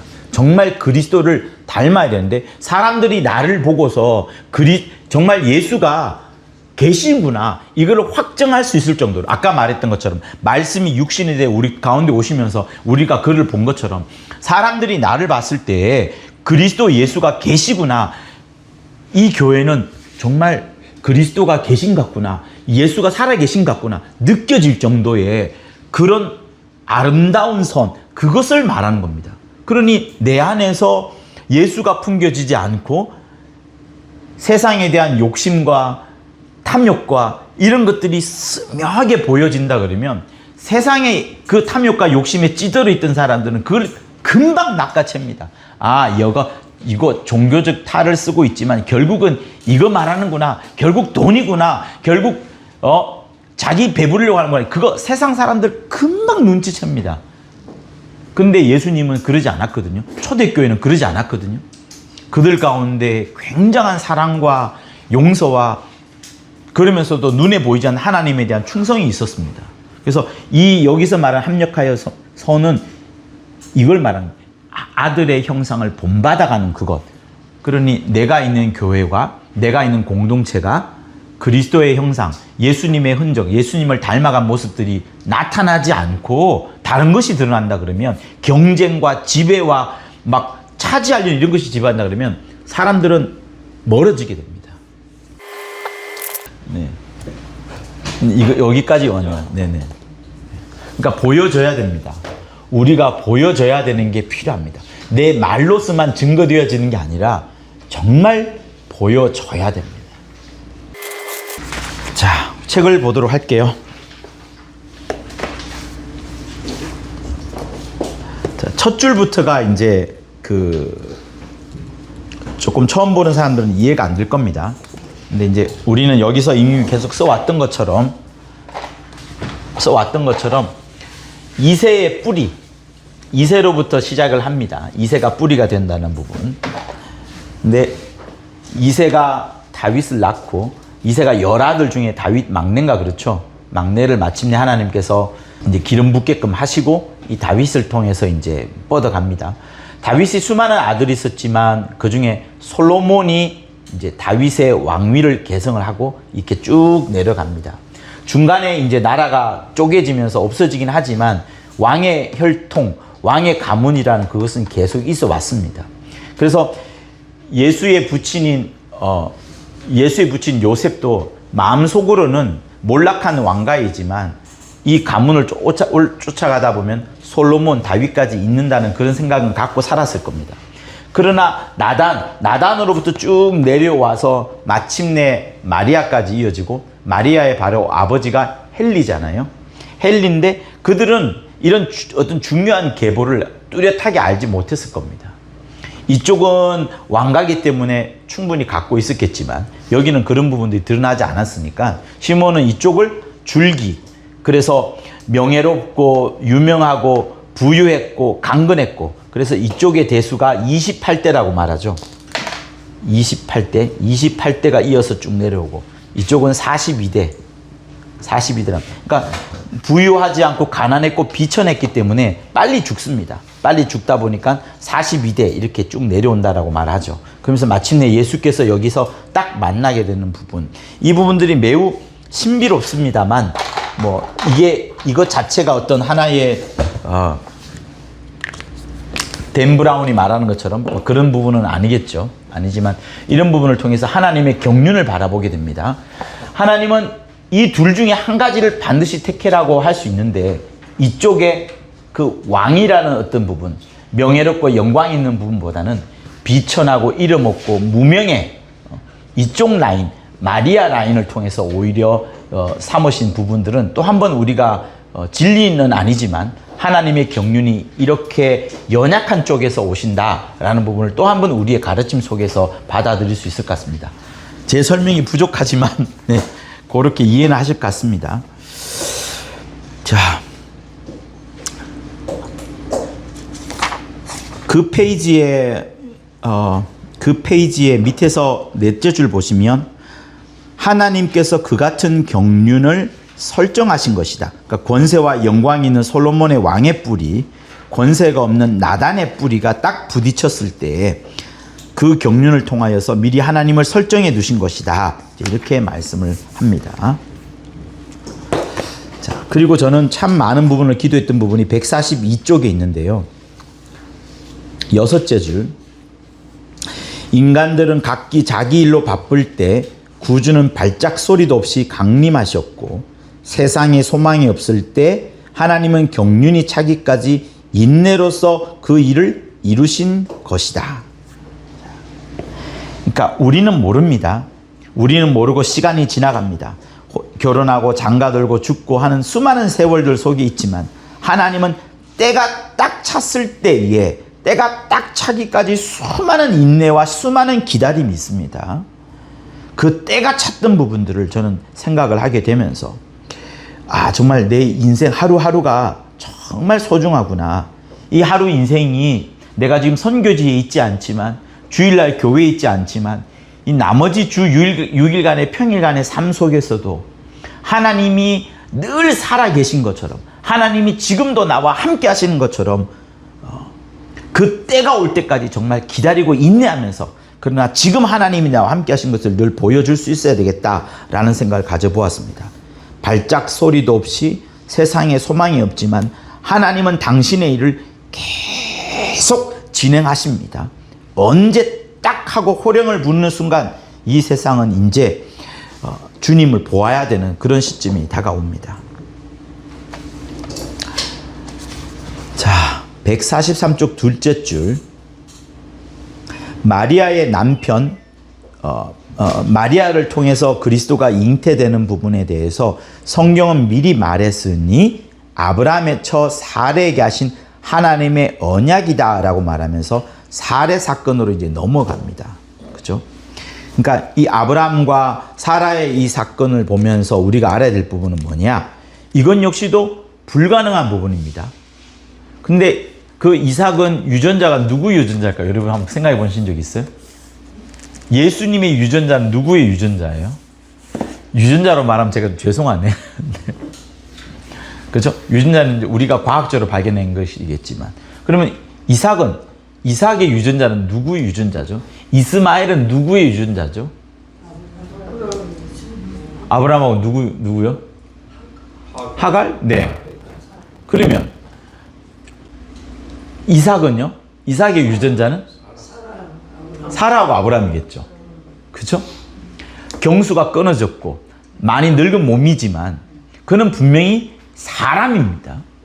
근데 여기랑 비교해야 될 게 동정녀 마리아를 통해서 오신 예수. 예수님은 아주 100%, 1000% 요셉의 유전자는 아니에요. 근데 제가 믿는 것은 마리아 유전자도 아니라고 저는 생각하는데 많은 수는 마리아 유전자를 가졌다라고 인정을 합니다. 왜냐하면 참 사람이요 참 하나님이시잖아요, 예수를. 근데 다수는 그렇다. 다수는 유전자까지도 마리아에서 왔다. 이렇게까지 보는 견해가 있습니다. 근데 저는 믿지는 않습니다. 저는 아예 동조하지 않는데 그렇게 봅니다. 그거 한번 볼까요? 갈라디아서 한번 볼까요? 그러니까 부딪히려고 하면 수많은 부분들이 부딪히는데 부딪힐 필요 없이 말씀만 읽으면 될 것 같다는 생각이 듭니다. 4장 4절을 같이 읽어볼게요. 시작. 때가 참에 하나님이 그 아들을 보내사 여자에게서 나게 하시고 율법 아래 나게 하신 것은 두 가지를 말합니다. 여자에게서 나게 하시고 율법 아래에서 나게 하신 것. 하나님의 아들이라면 창세기 때부터 등장하면 얼마나 좋겠습니까? 그죠? 딱 등장하면 좋겠는데 창세기 때기를 하나님이 등장하지 않고 하나님의 아들에 대한 예언만 말씀을 합니다. 그것도 선악과를 먹으면서 실패했을 때에 원시 심판으로서 하나님이 명령을 내리십니다. 여자의 후손에 대한 이야기만 어렴풋이 보여줍니다. 근데 2000년 전이 되어서야 인류의 수많은 역사가 있고 난 이후에야 지구와 우주와 많은 것이 생긴 이후에야 그 이후에야 하나님께서 여자를 통하여서 여자에게서 하나님의 아들을 보내주시고 심지어 율법 아래에서까지 나게끔 합니다. 아브라함의 약속 아래도 아니고 그죠? 율법이 이전도 아니고 율법이라는 그 체계 아래 속에서 예수님을 나오게끔 하십니다. 그러니까 이런 부분들이 결국 뭘 말합니까? 때가 참에 하나님의 때가 있습니다. 하나님의 때. 하나님의 시간표. 누가 지난주에 저한테 하나님의 시간표라는 책을 선물해 주셨는데 네. 하나님의 때가 있습니다. 때가 이르렀을 때에 여자에게 마침내 2000년 전에 나오게끔 하시고 그것도 율법 아래에 나오게끔 하시고 율법이 없을 때 나왔으면 훨씬 좋았을 법한데 그 율법이라는 엄청난 구름이라고 해야 되나요? 쇠사슬이라고 해야 되나요? 그 큰 울타리라고 해야 되나요? 그 아래에 나오게끔 하시는 그 하나님의 방법. 그런 것들을 생각해 보자면 우리는 늘 하나님이 일하시는 것을 믿으면서 끝까지 인내해야 되는 그런 부분이 정말 필요한 것 같습니다. 그리고 그 인내는 세상의 남자들보다는 여자들이 훨씬 더 많이 품성상 갖고 있다는 부분들에 있어서 또다시 우리의 영이 여자라는 부분을 생각하지 않을 수가 없습니다. 그래서 지금 이 책에서 지금 보여주는 것은 사라와 아브라함의 경우를 보여주면서 불가능한 사건을 말합니다. 그리고 그 이삭의 유전자는 분명히 아브라함과 사라의 유전자일 겁니다. 그러나 예수님은 그런 불가능한 사건이 아니라 아예 하나님이 예수로 이 땅에 와버린 겁니다. 역사 속에 사건을 일으킨 것이 아니라 역사 속에 완전히 하나님이 진격해 들어오신 겁니다.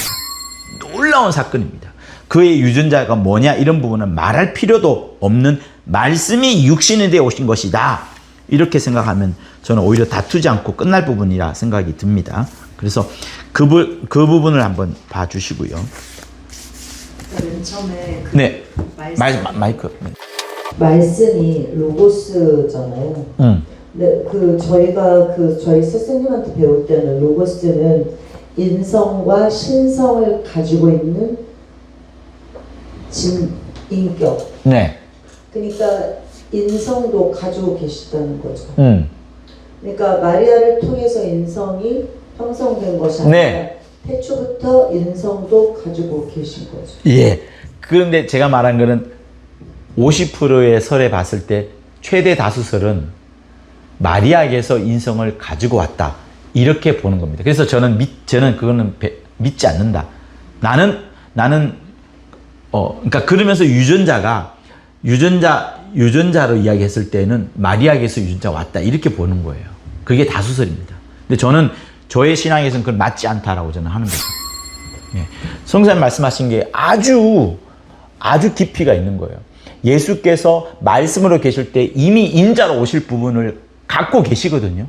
그의 그 겸손하심, 하나님과 완벽하게 자기 자신을 격리를 시키면서까지 하나님 아버지를 굉장히 높이려 할 만큼 인성을 가지셨다는 부분, 그분은 정말 깊이 있는 부분입니다. 성령의 열매 9가지가 그게 성령의 인격, 성품이잖아요. 그렇듯이 본래 그게 갖고 계셨던 거잖아요. 그렇죠?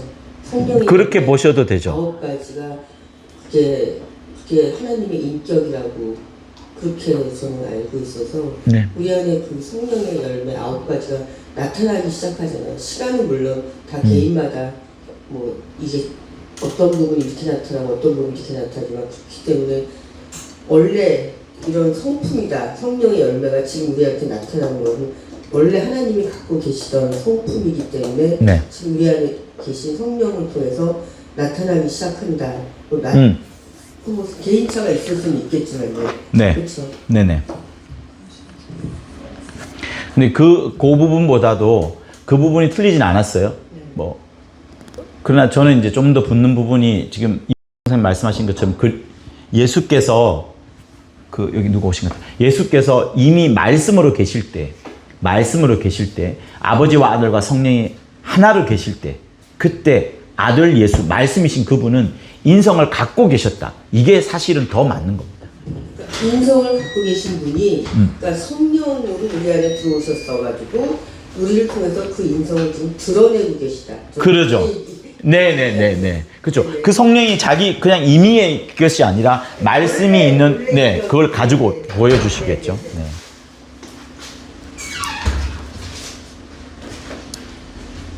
네. 자, 144쪽을 보시면은요. 144쪽에서 마리아가 이거는 그 마리아의 찬가로 지금 알려진 그 부분인데 마리아가 주 예수에 대한 이야기를 하는 게 아닙니다. 첫 번째는 자기의 비천함을 돌아보신 그 놀라우신 하나님에 대해서 이야기를 합니다. 마리아는 태중에 가졌지만 아직 그 인자에 대한 것을 알지를 못합니다. 나와야 아는 거니까. 그러나 자기의 그 비천함을 돌아보신 그 놀라우신 하나님, 거룩하시고 긍휼하시고 비천한 자를 높이시고 줄인 자를 배불리 하시고 이스라엘을 도우시고 긍휼히 여기시고 그러면서 아브라함과 및 그 자손에게 영원히 하시리로다 하신 그 부분을 이루어 가시는 마리아의 자기에게 이 말씀을 딱 뭐랄까요 손을 터치를 딱 하시면서 이 말씀을 이루어가는 하나님에 대해서 이야기하십니다. 합니다. 예수에 대해서 이야기하는 없어요. 그래서 저는 이번에도 이 누가복음 1장 46절 55절 읽으면서 마리아가 예수에 대한 이야기는 하진 않지만 그 놀라우신 하나님에 대해서 약속을 이루어가신 하나님, 그러나 자기 자신이 그토록 비천하다는 부분을 강조하면서 우리가 하나님 앞에 얼마나 그 뭐랄까 긍휼을 얻으려고 은혜를 얻으려고 그 하나님의 크심에 기대려고 하는 부분들이 얼마나 중요한가를 전 다시 한번 생각을 해보게 되었습니다. 145쪽 8째 줄요. 그녀의 노래 가운데 비천한 계집종이라 했듯이 마리아의 조상을 더듬어 올라가면 이렇게 쭉 올라가면요. 쭉 올라가면 다윗 이런 왕가의 계보가 아니라 비록 다윗 왕의 자손이긴 합니다. 그죠? 나단을 통해서 내려오니까. 그러나 단 한 사람도 권세나 영화를 누리지 못한 비천한 줄기였다. 이렇게 말합니다. 그러니까 이쪽 라인에 어느 누구도 공무원이 없었어요. 위대한 자가 없었어요. 유명한 자가 없었어요. 아무도 나오지 않습니다. 이게 여러분 놀랍지 않아요? 여기에 어느 누구도 등장하지 않습니다. 성경에. 그런데 하나님은 이 라인을 통해서 왔으니 마리아는 진짜 말한 거죠. 정말 비천한 우리 가문을 타고 올라가도 비천한 그 말씀을 하는 겁니다. 그러니까 하나님께서 얼마나 우리를 긍휼히 여기시고 약한 자를 더 찾아가시고 가난한 자, 궁핍한 자, 옥에 갇힌 자를 더 찾아가고 싶은 그 하나님의 그 놀라운 그 사랑, 그 마음을 정말 꼭 아셨으면 좋겠습니다. 자, 147쪽으로 넘어갈게요. 요한복음 8장 56절에서 58절은 두고두고 우리가 읽어봐야 되는 아주 중요한 부분입니다. 그리고 예수님께서도 충격적으로 하신 부분들이고 모두가 다 충격을 받는 부분입니다. 지금도 충격을 받아야 되는 부분들이고요. 그래서 우리 56절 58절 같이 한번 읽어볼까요? 너희 조상 아브라함은 나의 때 볼 것을 즐거워하다가 보고 기뻐하였느니라. 유대인들이 가로되 내가 아직 50도 못 되었는데 아브라함을 보았느냐? 예수께서 가라사대 진실로 진실로 너희에게 이르노니 아브라함이 나기 전부터 내가 있느니라 하시니. 세 가지를 봐야 됩니다. 아브라함이 나의 때 볼 것을 즐거워하다가 보았다라고 말합니다. 아브라함이 예수 그 자체를 본 것은 아닙니다. 유대인이 묻습니다. 유대인은 그거를 마치 아브라함이 누군가를 본 것처럼 물어보는 겁니다. 네가 아직 50도 못 됐는데 아브라함이 얼마나 오래전 사람인지 네가 아느냐? 아브라함을 봤느냐? 근데 예수님이 진실로 거기다 가라사대까지 붙이면서 진실로 너희에게 이르노니 아브라함이 나기 전부터 아브라함이 있기 전부터 내가 있었느니라도 아니고 있느니라. 그때부터 그 이전부터 계속 있느니라. 있느니라를 말합니다.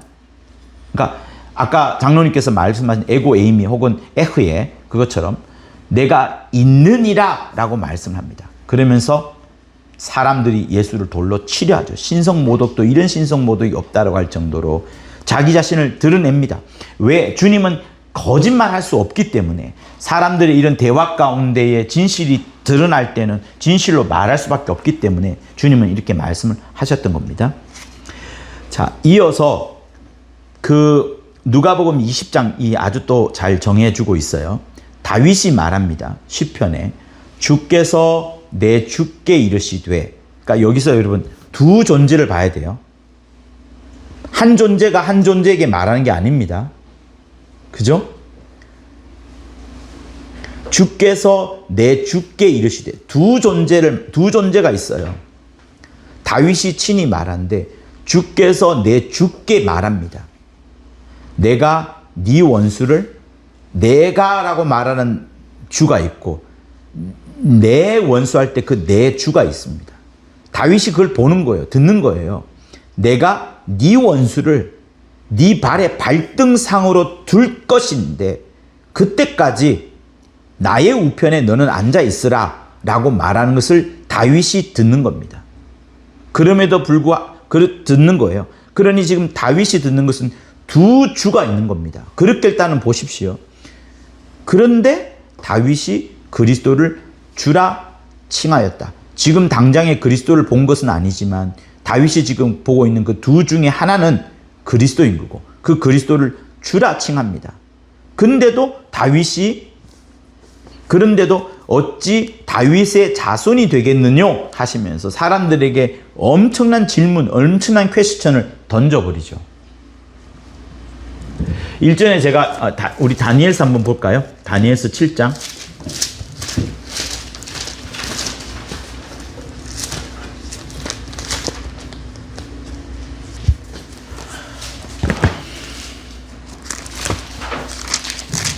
구약 한 250쪽 정도 있어요. 245쪽이네요. 다니엘서 7장 13절을 같이 읽겠습니다. 시작. 내가 또 밤 이상 중에 보았는데 인자 같은 이가 하늘 구름을 타고 와서 옛적부터 항상 계신 자에게 나아와 그 앞에 인도되매 그에게 권세와 영광과 나라를 주고 모든 백성과 나라들과 각 방언하는 자로 그를 섬기게 하셨으니 그 권세는 영원한 권세라 옮기지 아니할 것이요 그 나라는 패하지 아니할 것이니라. 예수 믿는 우리들은 이 부분이 너무 이해가 잘 됩니다. 그러나 유일신 여러분 혹시 유일신하고 택일신 다른 거 아세요? 네, 유일신이 있고요. 택일신이 있어요.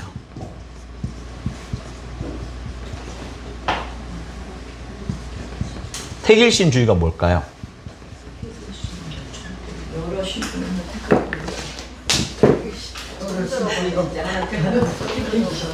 근데 왜 일신이에요? 근데 왜 일신이야?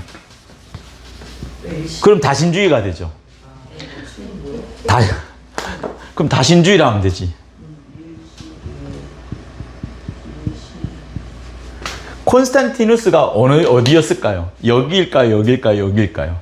로마는 어디일까요? 로마는 당시 이거였어요. 다신주의였어요. 올림푸스 산에 엄청난 신이 있잖아요. 엄청나게 많은 다신주의입니다. 콘스탄티누스가 기독교를 개종을 했습니다. 개종을 했지만 침례는 받았어요, 안 받았어요? 맨 나중에 죽기 직전에 받았어요. 죽기 직전에 받았습니다. 죽기 직전에 받았고, 그러니까 그쪽에서는 세례이겠죠. 죽기 직전에 받았고, 그가 했던 것은 요거예요. 택일신주의는 뭐냐면 여러 신들은 인정해 주는데 그 중에서 최고 하나를 고르라면 나는 기독교의 하나님을 고르겠다 한 요거였습니다. 근데 우리 신앙은 여기가 되면은 안 되잖아요. 안 되잖아요. 그러니까 아마 당시 로마 시대의 지배적인 종교에는 지배적인 한 신을 꼽으라면 솔 이벤투스인가? 그 지지 않는 태양신 아마 그거였을 겁니다.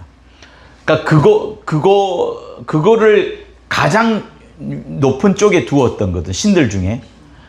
그러니까 콘스탄티누스는 솔 인벤투스인가 아마 그런 건데 그 신 이퀄 그러니까 그리스도 예수 이퀄 그 태양신 요렇게 본 겁니다.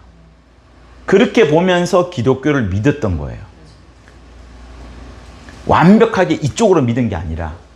그러나 그 콘스탄티누스가 믿기 전에 예를 말하면 네로 황제 때 로마서가 네로 황제 때 쓰여졌잖아요.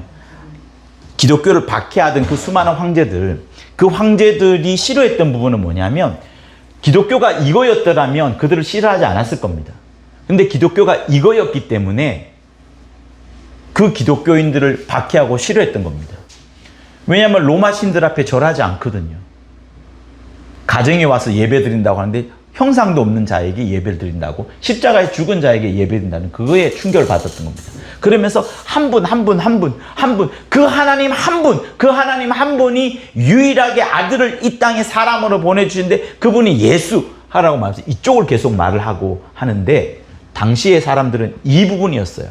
이 부분이었는데 그 중에 그렇게 힘이 세? 그러면은 그 가장 높은 신들 중에 그러면 하나님을 둘게 그리스도 예수를 둘게 그러나 다른 신들도 인정해 주자 했던 부분입니다. 그러니까 매우 이런 신앙을 뭐라 그래요? 지금의 종교 통합 카톨릭이에요? 네네네네네 이런 신앙을 음란이라는 거예요. 더 무서운 거예요. 이거보다 더 무서운 거예요. 더 무서운 거예요. 그러니까 택일신주의를 이런 거를 택일신주의라고 합니다. 근데 우리 신앙은 그럼 어떻게 해야 돼요? 완벽하게 끊어야 되죠. 근데 제가 말하고 싶은 것은 뭔지 아세요? 뭐냐? 초대교회 성도들이 이거였습니다. 이거였고 이거를 배격했습니다. 그리고 이것도 음란이라고 말하면서 싫어했습니다. 아주 강한 유일신을 갖고 있었어요. 하나님은 한 분뿐이시다. 영생은 유일하신 참 하나님과 그가 보내신 자 예수 그리스도를 믿는 것이다 하면서 여기에 확실히 들어가 있었습니다. 자, 여기에 들어가 있었지만 요 주의를 갖고 있던 사람들이 당시에 뭐가 없어요? 권력이 없고 돈이 없고 영광이 없습니다. 그렇지만 이 사람들은 자기의 신앙을 드러내는 거예요. 로마 시대는 길거리 골목마다 형상이 있고 흉상이 있습니다. 엄청나게 많아요. 사도행전 17장을 생각하시면 됩니다. 에덴에 갔는데 골목마다 신들이 있잖아요. 이름 모를 신도 있다는 것처럼 신이 엄청 많은 걸 여러분 생각하셔야 됩니다. 로마 시대입니다. 그때 유일신 예수밖에 없다. 하나님이 한 분밖에 없다 라고 했기 때문에 그들은 절대로 지나가지 않습니다. 그리고 로마 시대에 얼마나 많은 축제가 있어요. 그 축제들마다 누구를 기리는 겁니까? 신들을 기리는 겁니다. 신들을. 모든 휴일은 신들을 위한 거예요. 그런데 이 그리스도인들은 그런 걸 다 비켜나갑니다. 그러면서도 그 로마 시대에 그들이 장악했던 것은 뭘까요? 그걸 생각해 봐야 됩니다. 어떻게 했길래? 그들이 막 매일 카타콤으로 들어가고 매일 산속으로 기도원으로 들어가고 한 게 아닙니다. 세상 속에 먹혀 들어갔던 거예요. 그럼 어떻게 먹혀 들어가냐? 자기들의 신앙을 버리고 자기들의 믿음을 버리고 그거 아닙니다. 사람들한테 아까 말한 것처럼 정말 이 사람들은 이상하면서도 왜 이상함 속에 그런 거 있잖아요. 아주 이상한데 그 매력적인 거 그게 있었던 겁니다. 이상한 그리스도인들한테 뭔가는 있다. 우리와 너무 이질적인데 뭔가는 있다 하면서 그 뭔가는 있다는 그 포인트를 갖고 사람들이 찾아오면서 여기를 버리고 나중에 이것도 버리고 이까지 오게 된 거예요. 그러려면 우리가 정말 뱀처럼 지혜롭고 비둘기처럼 순결해야 되는 부분이 있습니다. 정말 순결해야 돼요. 이거만큼은 포기하지 말아야 되겠지만 그들한테 먹혀 들어가려면 정말 내가 그리스도의 형상이 사람들에게서 보여져야 됩니다. 그러니까 초대교회 때에 그 초대교회 성도들이 서로 물건을 나누고 공동체 생활하고 이렇게 했던 거 있잖아요. 그건 하나의 아주 뭐랄까 그냥 하나의 보여지는 공산주의처럼 보여지는 한 샘플입니다. 근데 그들 가운데 진짜로 그게 있는 거죠. 서로의 사랑이 있고 하나님을 사랑하고 처음에 그들이 본 것은 형제 사랑을 보고 온 거예요. 형제 사랑을 보고 온 겁니다. 이웃을 사랑하는 것을 보고 온 겁니다. 근데 와서 공동체에 와서 보니까 형제 사랑이 다가 아니네. 공산주의를 뛰어넘네. 누가 있어요?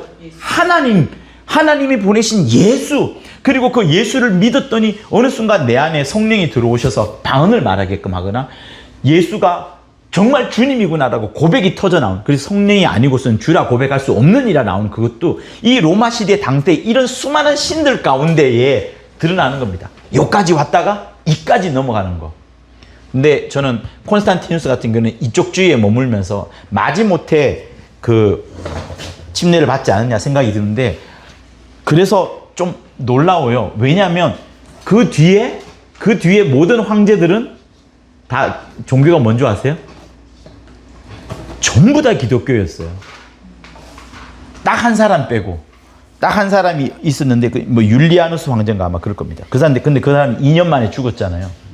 자기는 그 플라톤을 믿으면서 플라톤의 그 신앙 철학으로 돌아가야 된다면서 그러다가 죽었어요. 그 이외에 나머지 모든 사람들은 다 기독교도였습니다. 기독교도가 되면서 로마의 지배적인 종교가 기독교가 됐고, 지배적인 종교가 되면서 서양의 모든 사회가 기독교를 아주 지배적인 이데올로기로 만들어 갔던 겁니다. 그래서 저는 여기에 택일신주의에 빠져서 미혹이 되거나 음란에 빠져들면 안 되고 이까지 넘어와야 되는데, 이까지 넘어온 상황에서 어떻게 하면 세상 사람들한테 전도가 되어지느냐, 선교가 되어지느냐, 먹혀 들어가느냐라는 부분에 있어서 고민을 정말 많이 해야 됩니다. 기도를 많이 해야 됩니다.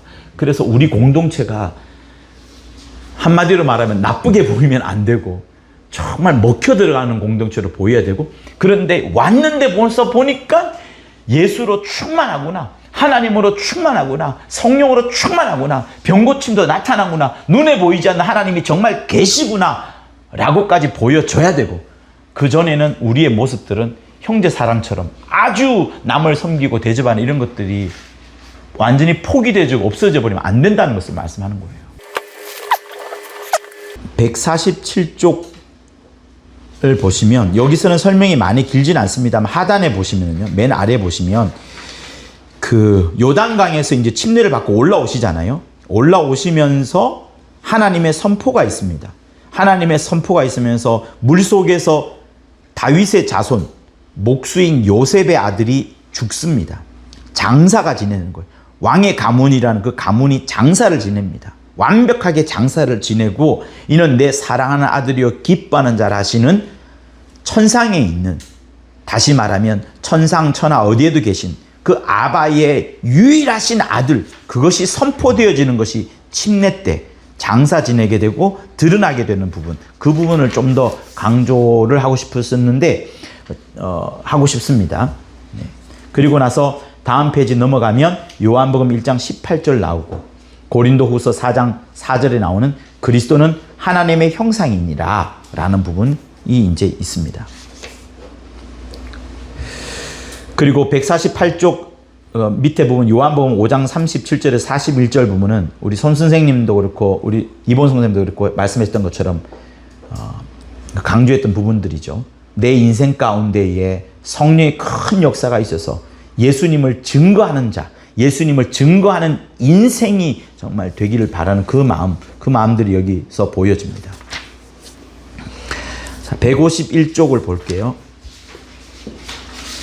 151쪽의 넷째 줄 보시면 성경을 이성과 철학과 종교적인 교리로 해석하려 하기 때문에 쭉쭉쭉쭉쭉 나옵니다. 저는 이 부분을 우선은 이렇게 말씀하고 싶은 거예요. 우선은 이성도 아니고 철학도 아니고 종교도 아니다. 먼저는 하나님의 계시다. 하나님의 계시가 있었고 그 하나님의 계시를 우리가 들을 수 없었는데 주 예수의 말씀을 통하여서, 근데 그 주 예수의 말씀이 어디 있느냐? 성경이 있다. 그러니까 지금 하나님 등장합니다. 예수 등장합니다. 성경 등장합니다. 그래서 성경을 내가 읽었습니다. 읽었는데 이성으로 읽는 것이 아니라 철학으로 읽는 게 아니라 논리로 읽는 게 아니라 믿을 때에 성령이 팍 하고 딱 점쳐줬을 때 그때 확 성경을 알게 되는 그 부분. 그러니까 사람에게서 진리가 출발하는 것이 아니라 가장 먼저는 하나님, 그 다음 예수, 그 다음 성경, 그 다음에 성령, 그것이 내 영혼 속에 확 새겨지는 부분, 그게 정말 중요한 것이구나 라는 생각을 해봅니다. 자, 그리고 여러분한테 던지고 싶은 질문이 하나 있어요. 거기 중간에 있는 하나님의 나라는 말에 있지 아니하고 오직 능력에 있습니다. 고린도전서 4장 20절입니다. 여기서 말하는 능력은 무엇을 말하는 걸까요? 오직 능력에 있습니다 하신 그 부분은 뭘까요? 믿음. 네, 좋아요. 하나님의 나라는 말에 있지 아니하고 오직 능력에 있습니다. 저는 이 고린도전서 12장 3절서부터 11절에 은사를 얘기하는 게 아닌가. 쭉 은사를 말씀하셨거든요. 네. 네, 좋습니다. 그렇게 나타나면 더 확실한 거니까요. 조금 전에 얘기한 믿음에 대한 거 아닐까 생각이 드는데요. 네. 권사님처럼, 네. 그래요. 네. 성령의 증거. 네. 그 능력이 아주 그냥 한편에 내게 있는 어떤 그 능력, 내게 있는 은사, 이것만을 말하는 건 아닐 겁니다. 제가 다시 말씀드린 것은 하나님의 나라는 우리가 말을 한다고 되는 게 아니라 실제적으로 나타난다. 그 실제로 나타나는 것이 병고치로 나타나기도 하고 각각의 은사로 나타나기도 하고 어떤 사람의 믿음이 다 방향이 다르잖아요. 믿음이 이쪽으로 역사되어서 어떤 사람은 병 고치는 것으로 가르치는 것으로 각각의 다르게 나타날 것인데 저는 또 한편으로 그것도 생각납니다. 하나님의 나라가 이 땅에 펼쳐질 때 교회를 통해서 나타납니다. 세상에는 보여지지 않습니다. 교회, 예수 피를 가진 공동체에 하나님의 나라가 나타납니다. 하나님의 나라가 나타나는 것이 우리의 수고와 노력으로 되는 것이 아니라 우리가 세상에 먹혀 들어가야 되겠지만 세상에 먹혀 들어가야 됩니다. 먹혀 들어가기 위하여서 충분한 유순한 점, 완화해야 될 점, 부드러운 점이 있어야 됩니다. 그러나 그 속에 들어왔을 때, 그 뼈대 속에 들어왔을 때, 그 정수 속으로 들어왔을 때는 정말 하나님이 역사하신 것이다라는 그것이 정말 드러나야 됩니다. 저는 그게 하나님의 능력, 오직 능력이 있습니다. 이렇게 보는 거예요. 그래서 내가 만들어갈 수 있는 하나님의 나라가 아니라 내 속에 역사하시는 성령, 그 성령이 끊임없이 우리 안에서 하나님을 예수를 증거하고 하나님의 말씀을 가르쳐주고 하면서 우리 가운데 실제로 뜻이 하늘에서 이룬 같이 땅에서도 이루어지는 교회 안에서의 하나님의 나라가 이루어지는 그 부분을 저는 여러분한테 말씀을 드리고 싶은 겁니다.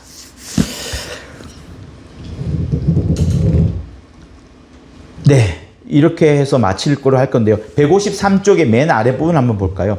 우리는 성경에 기록된 대로 그녀의 몸에서 태어나신 이를 그 자신이 말씀하신 대로 인자라 믿으니 하나님의 아들이 되시니까 어찌 인자라 하시는지를 알아야 한다 하면서 인자에 대한 이야기가 이제 다음부터 나옵니다. 인자에 대한 이야기가 나오기 전에 9장의 제목은 하나님은 사랑이시다라는 부분이 있습니다. 인자를 말하기 전에 사랑, 하나님이 사랑이라는 부분을 말씀을 합니다. 그거를 꼭 한 주간 생각을 하십시오. 인자를 말하기 전에 왜 하나님은 사랑이시다라는 부분을 말씀했는지 아주 중요한 키워드가 됩니다. 그러니까 인자가 되신 분 자체가 이미 하나님의 사랑이 매우 폭발적으로 들어가 있는 그 용어가 되는 겁니다. 자, 이렇게 해서 마치도록 할게요. 시간이 좀 길어져서 죄송합니다만 질문 있으실까요? 하실 말씀? 네, 있는 걸로 하고 그럼 각자 받은 말씀을 갖고 우리 기도하고 마치도록 하겠습니다. 하나님 아버지, 내 삶을 통하여 그리스도의 형상과 하나님의 복음의 영광의 광채가 드러날 수 있도록 인도하여 주시옵소서. 내게 말씀을 주시고 말씀을 통하여 나의 삶을 바꾸어 갈 수 있도록 하나님 인도하여 주시니 참으로 감사합니다. 다윗의 불이 곧 그 가운데 마리아의 그 비천함을 통하여서 예수께서 오신 것처럼 하나님 아버지여, 나의 지나간 아버지여 흑역사와 또 연약한 모든 역사들을 내려놓고 오직 주님을 의지하면서, 하나님을 의지하면서, 성령을 의지하면서 살아감으로 말미암아 아버지여, 하나님의 놀라운 역사가 때를 따라 아버지여 펼쳐질 수 있도록 인도하여 주옵소서. 우리 사랑하는 선교사님들 모두를 축복하여 주시되 말씀으로 충만하게 도와주시고 그들의 삶 가운데 주 예수가 형상으로 드러나고 보여질 수 있도록 인도하여 주옵소서. 성령의 충만한 역사가 각각에게 넘쳐나도록 도와주시옵소서. 네, 주기도문 하시겠습니다. 하늘에 계신 우리 아버지여, 이름이 거룩히 여김을 받으시오며 나라의 임하옵시며 뜻이 하늘에서 이룬 것 같이 땅에서도 이루어지이다. 오늘날 우리에게 일용할 양식을 주옵시고 우리가 우리에게 죄 지은 자를 사하여 준 것 같이 우리의 죄를 사하여 주옵시고 우리를 시험에 들게 하지 마옵시며 다만 악에서 구하옵소서. 나라와 권세와 영광이 아버지께 영원히 있사옵나이다. 아멘. 고맙습니다. 고맙습니다. 수고하셨습니다. 선생님 수고하셨습니다. 네, 고맙습니다.